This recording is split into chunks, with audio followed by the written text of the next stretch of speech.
Welcome to the Wickedly Smart Women podcast, featuring stellar conversations with emerging and established wickedly smart women. Thanks for joining us today as we celebrate women who are committed, care deeply, and have the courage to take action and create conscious change all around the world. Now here's your wickedly smart host, Angel B. Hartwell.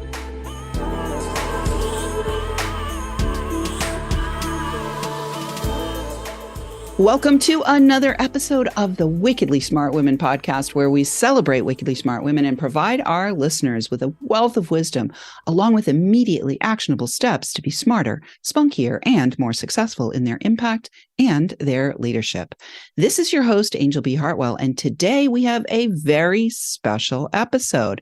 This is one of 5 episodes in service to promoting and sharing our brand new book, Wickedly Smart Women, Trusting Intuition, Taking Action, and Transforming Worlds, that's published by Action Takers Publishing. And so today we are going to have a 2-person panel. And these lovely ladies are our Tier 2 authors, and we're just really excited to have them here with us today.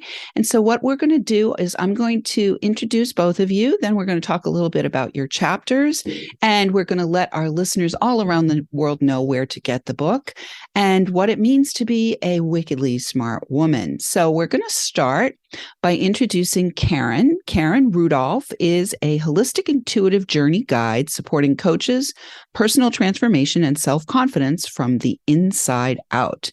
As a transformational specialist committed to being a catalyst for positive change, she's developed a process that supports her clients in uncovering where they are stuck, unraveling the truths about what they want, so ultimately they can live a more fulfilled, passionate, higher performance life while building a strong reservoir of empowerment. And we also have with us Stacie Shifflett. Stacie is an accomplished business person and entrepreneur with experience and successes that span multiple industries. She's also a proficient student of life, blessed with the gifts of insight, grit, and optimism, wrapped in a heart full of compassion. A life-changing event in 2012 propelled Stacie forward on a personal journey of healing and self-discovery to gain a better understanding of the human condition in general, and even more importantly, her own beliefs and mindset.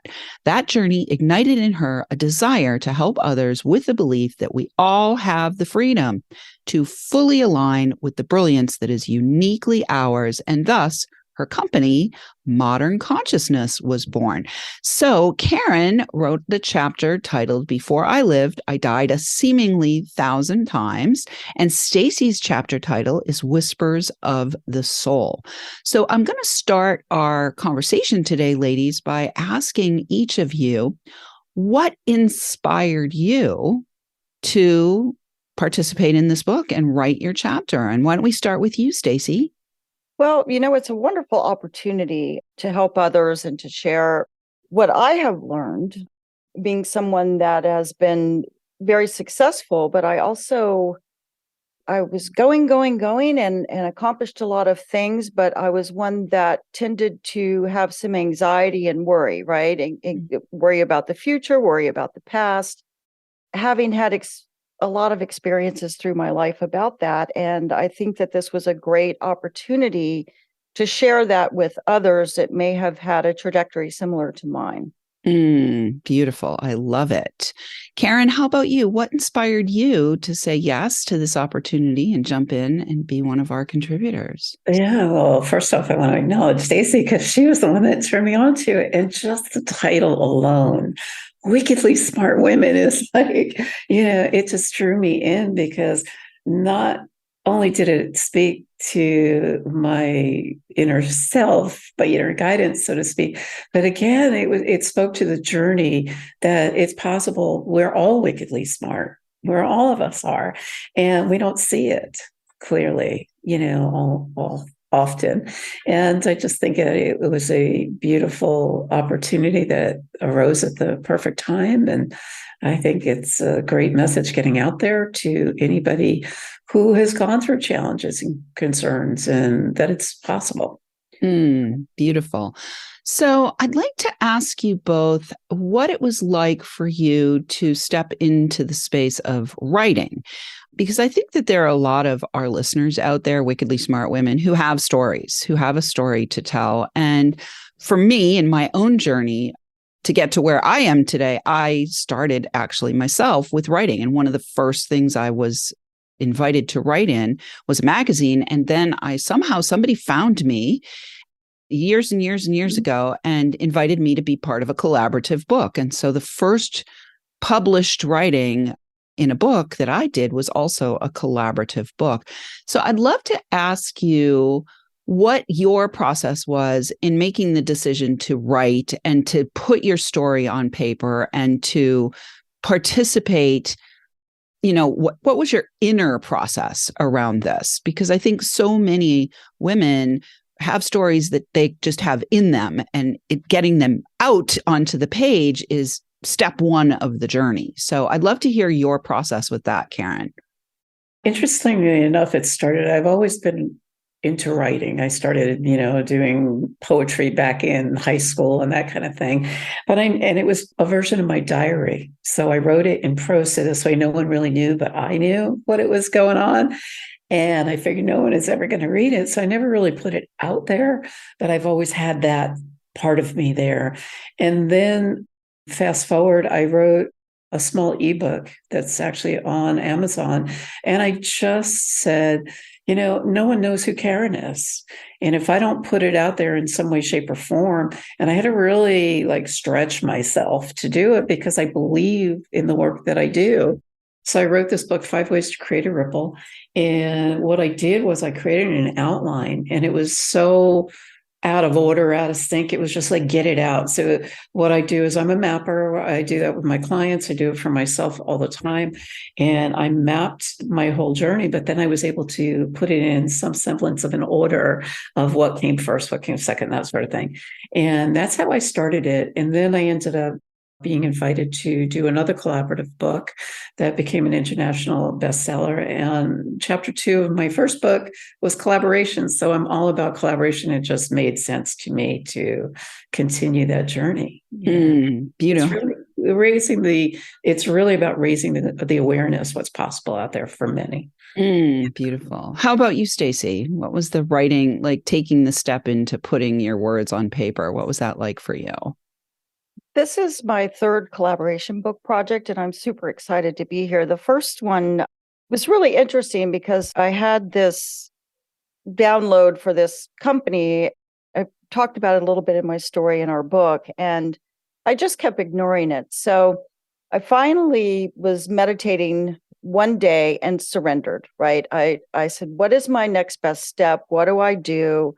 And Spirit clearly said, you need to write. And what was different, and this was the first book, what was different was I said, oh, okay, I'll do it. I surrender, I'll do it. And within an hour, maybe 2 tops, I had a text message from a friend that said, hey, I have a publisher that has a space open in a story, a collaborative book with Les Brown. Would you like to partake in that? Would you like to participate? And I was like, yeah, okay. How can you say no?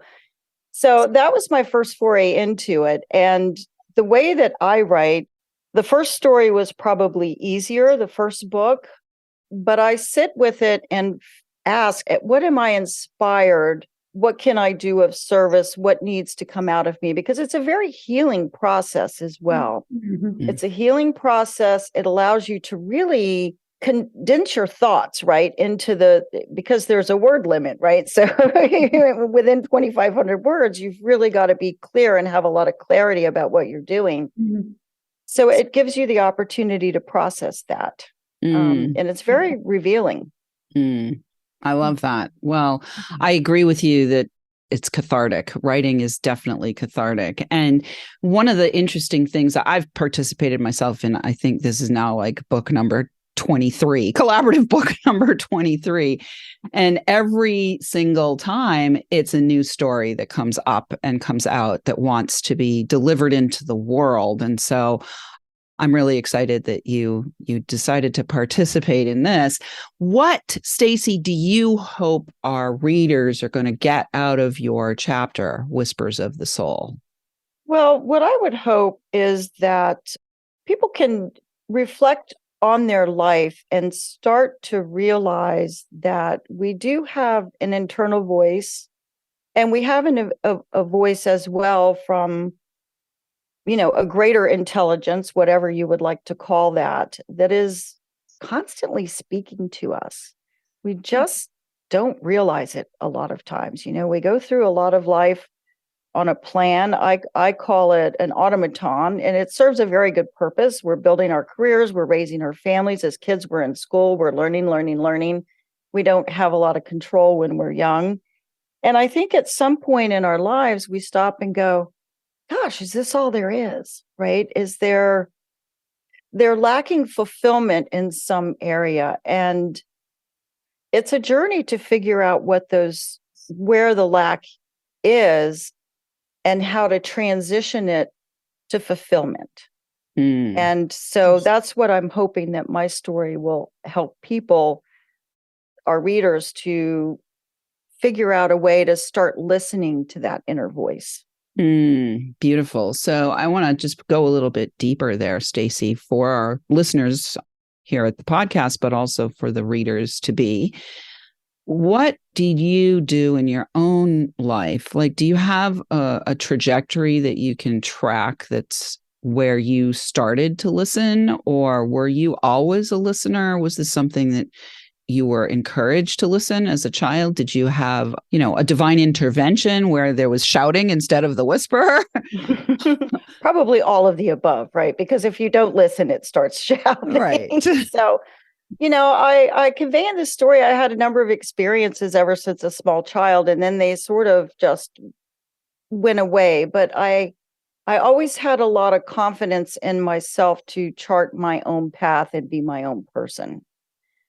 And I have done that for many, many years, in spite of what our common beliefs might be and things that we might believe about ourselves. An example that I give in the story is I bought a company that was worth tens of millions of, I did an acquisition on a company worth tens of millions of dollars, and I didn't invest a penny. It took me 9 months. They called me a cashless investor. Nobody thought I could do it. I never doubted I could do it.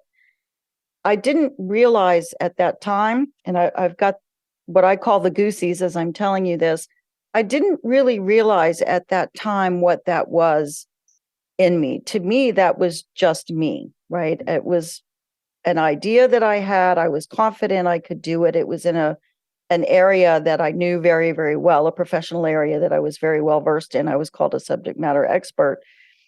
So, I think that we don't always have to have a circumstance in which we're, just have to drop to our knees. I've had those as well. I've lost a child. I went through I lost my first child. I went through a divorce after 28 years of marriage.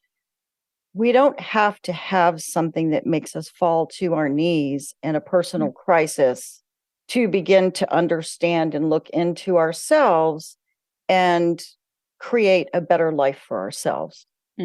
Beautiful. I love that, Stacie. Thank you. So we are going to take a quick break. When we come back from the break, we're going to dive in with you, Karen, about what you hope readers will get out of your chapter. But right now, Wickedly Smart Women, we do need your help. And very specifically, we are going to ask you for help with this book. Please buy this book. We're really excited about it. We will have the link for the book in the show notes. Our intention is that this is going to not only be a #1 best-selling book, but also an award-winning book. And we really want to encourage you to receive the wisdom, the guidance, the transmissions, the bursts of inspiration that are in the chapters between the covers of this book. So go get the book. Again, we'll have that for you in the show notes. And I want to let you know that everyone who purchases the book, we've made a commitment collectively in our collaborative here that all of the proceeds from book purchases on our launch day and any book purchases from my perspective that happen beyond the launch day are going to support our nonprofit of choice, which is the Life is Good Playmakers Project. And the Playmakers, what they do is they train frontline childcare workers to go into trauma situations, whether it's like a war zone or earthquake or hurricane or something like that, where a tremendous trauma has happened. And these childcare workers are trained to go in to help the children who've been impacted by the trauma to learn how to play again. So it's one of my chosen philanthropic organizations. And so we're donating all of the proceeds from the book to the Life is Good Playmakers. We definitely would love to have you participate in helping us to help them as well. And I do want to put out a big thank you to all of our listeners who are downloading, rating, and reviewing. We are officially now at 106 countries, checked last night. We're welcoming thousands of downloads from all over the world. So we're going to shout out this episode to our newest country, Kazakhstan. And we will be right back with the lovely ladies here in just a moment.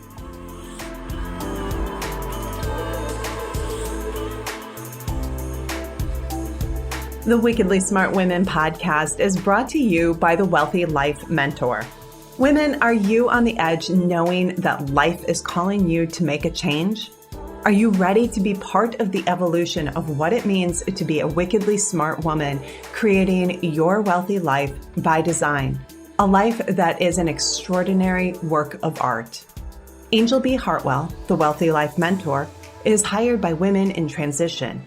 Women just like you who want to break through to their brilliance, become clear on the value of their wisdom, and embody a beauty-filled, balanced life of shameless self-expression. Discover your wealthy life readiness by taking the quiz at quiz.wealthylifementor.com.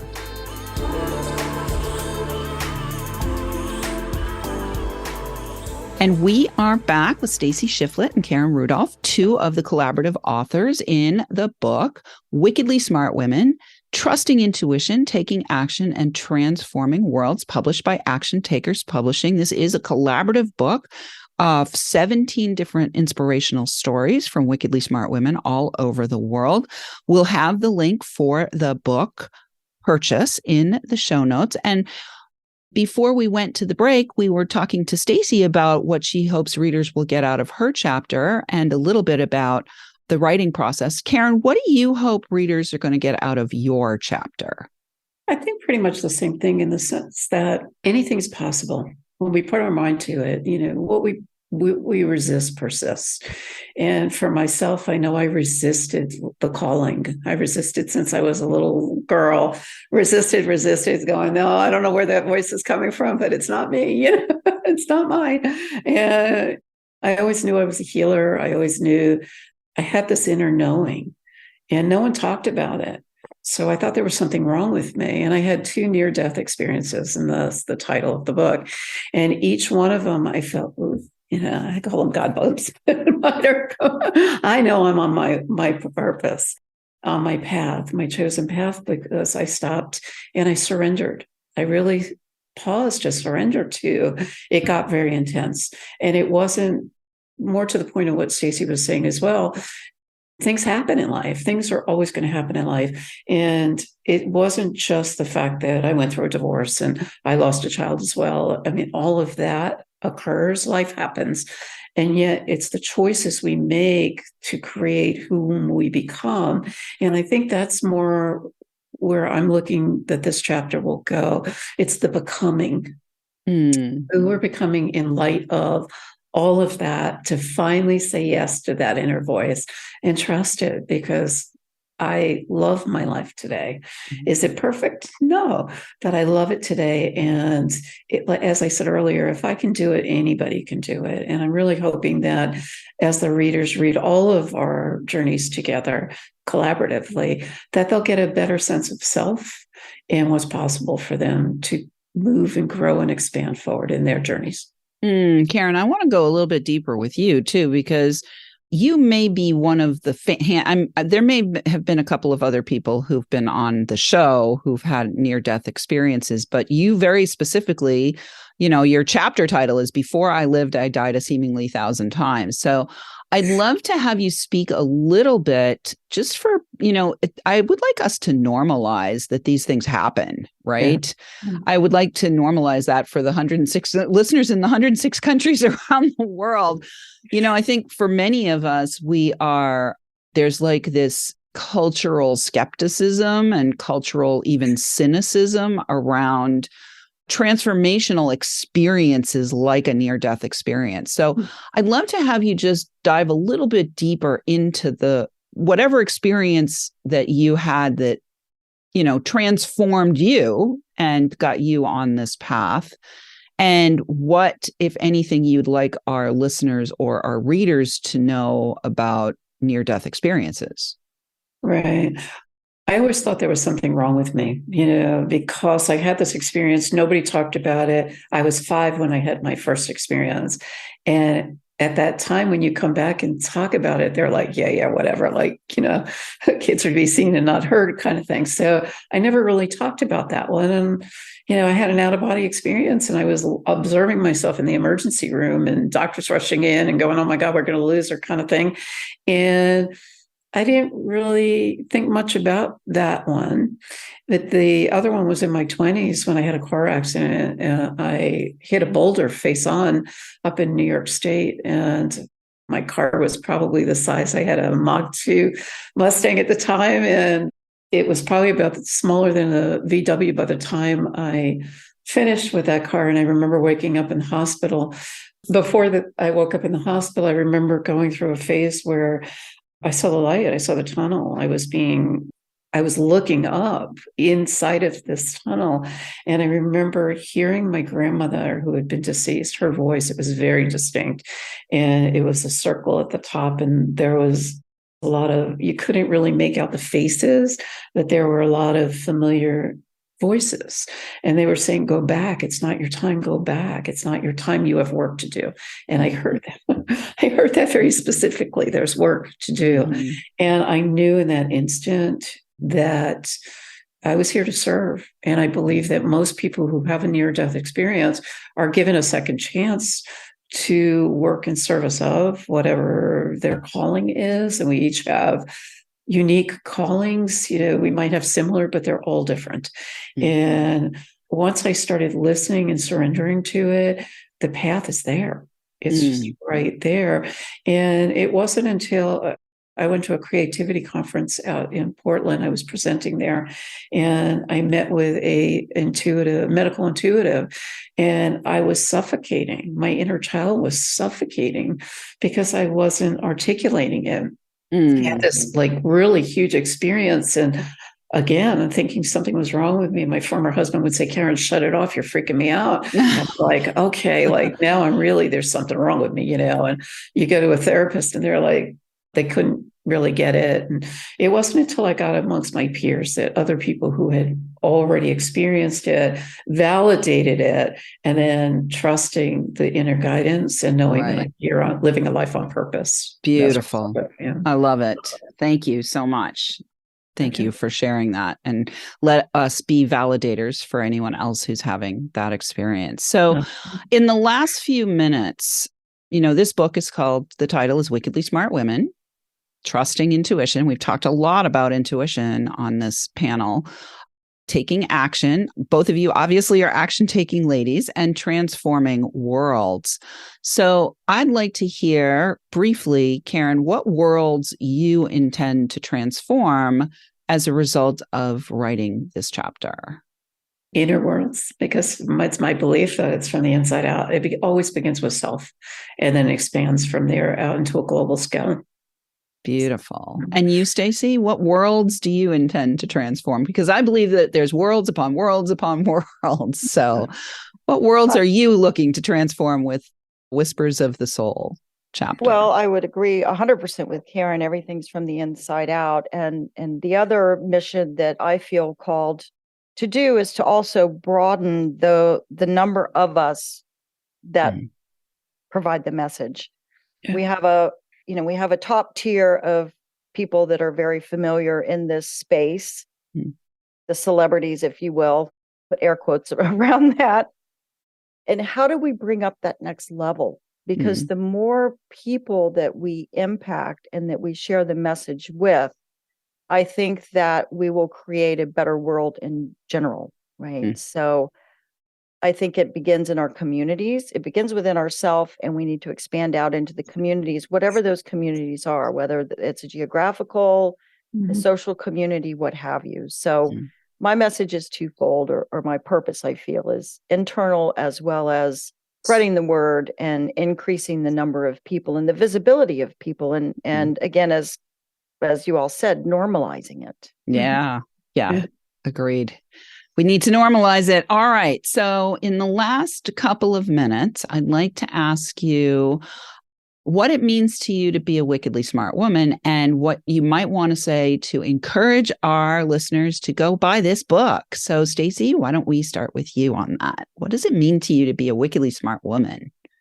I think we're all wickedly smart, right? And, it's interesting. I jotted down a note here, and when Karen was talking about unique callings, and we also have a soul purpose. I believe we come in to have experiences. And I think the book will show a number of experiences and how it manifests itself within all of these individual women, correct?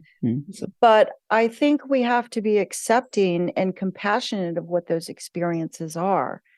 The best analogy I could do with that when I had a technology company was the help desk people. And I think people can relate to this. And everybody's, no, you got to be on a career path. You got to be on a career path. You don't have to be on a career path. If you want to go work set hours and you have your job and that's what you enjoy doing, and then you have other things that you do outside of that environment, that's okay. We don't all have to have the same aspirations. We don't have to define success in the same way. So I think that that's what we will accomplish, this group of authors. Beautiful. Thank you, Stacie. All right, Karen, what's it mean to you to be a wickedly smart woman? And what can you say to our listeners to encourage them to buy the book? Again, I believe we're all wickedly smart. We're just not owning it. It's surrendering and stepping into it. I believe that you might not actually resonate with every single story, but even if there's one word that resonates, you're not going to know until you read the book. And, it's that one thing that begets something else, and then you expand into the new expanded version of yourself. And who knows where that will go. And perhaps maybe you'll be sitting here, years ago, I would have never in a million years expected myself to be sitting, being interviewed or even speaking, let alone, doing what I'm doing now in the world. So it is you. It is you.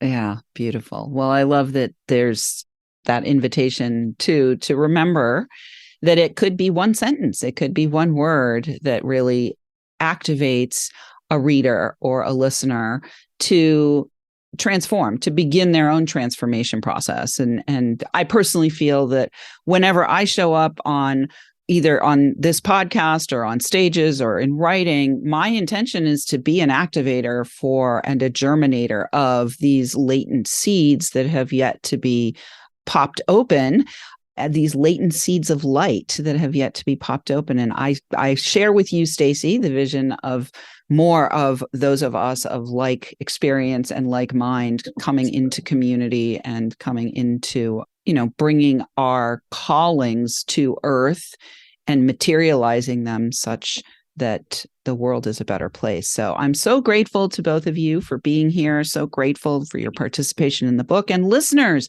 we do love feedback. Please let us know what you thought of today's show by calling into our listener line. We'll have that for you in the show notes. Buy the book, buy the book, buy the book. We will have that link for you in the show notes as well.